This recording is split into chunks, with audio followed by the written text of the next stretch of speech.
I remember when I was still in Papua New Guinea, around this time of Easter, some of the other churches, one in particular I won't mention the name of, the people used to talk about Good Friday, whereas I would be always thinking about Easter. And I wondered why they called it Good Friday and what the difference was. You're with Mission Alive. This is Roger from the MSC Mission Office. I wondered about Good Friday because, and I realised through that and other experiences, we are resurrection people. We're not Good Friday people. Good Friday is part of the process of life, death and life. And what gives Christianity its life is the resurrection. When people saw him, when the women, Mary Magdalene and the others saw him at the tomb and afterwards, they ran back and they said, "He is risen. He is alive." And the disciples at Emmaus, they also ran all the way back to Jerusalem and said, "We have seen him. He is alive. He is risen." That was the message. Not Good Friday. The only thing that came out of Good Friday for the apostles and the disciples was they were frightened and they hid away in the upper room. That's what Friday produced in them. The resurrection produced life. He is risen.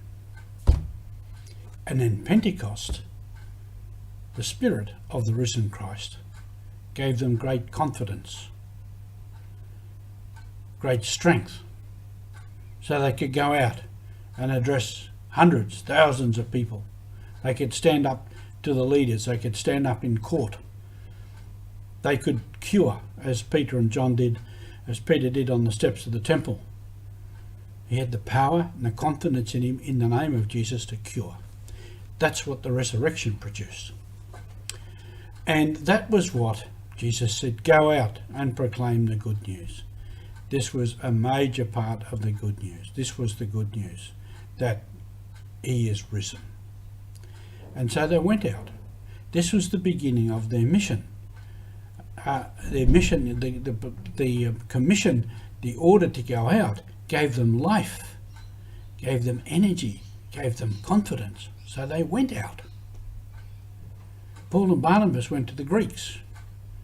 Philip went to the Ethiopian. I always presume that when he went to Ethiopia. And there is still today a Christian church down there in Ethiopia. Thomas went to India. And so on went the mission of the church to more and more places. The churches that were founded in the Middle East, in Syria, in Iran, in Persia as it was then, they became missionary. And they went out. They went east. And in that eastern part of Eurasia, even into China, there were thriving Christian communities for hundreds of years. So the mission went out. And then you had Gregory the Great sent Augustine to England, Augustine of Canterbury, to take the good news there. And there was Patrick went to Ireland. And from Ireland, the monks went back into the north of Europe, into what is now Germany. Cyril and Methodius went off to the Slavs. And so the work continued, the proclaiming, the mission. And the history, like that, the history of mission is a fascinating story, And as I've said before, the story of Luke in the Acts, the story that Luke wrote in the Acts of the Apostles is a story of the church, the message moving from Jerusalem to Rome. And you've only got to even just flip through, go through the headings, and you'll see the progression of that story. So there's some great stories of missionaries in that long history of mission. And there's stories going on still today of missionaries going out. not only from Europe, but from all other places where there's church, where the Catholic Church exists. We are sending missionaries out to other places and going out in our own societies to those who are unreached, who have not yet believed. So the mission has been alive for a long time, and it is still alive, and it will still be alive for a long time. Thank you for being part of the mission.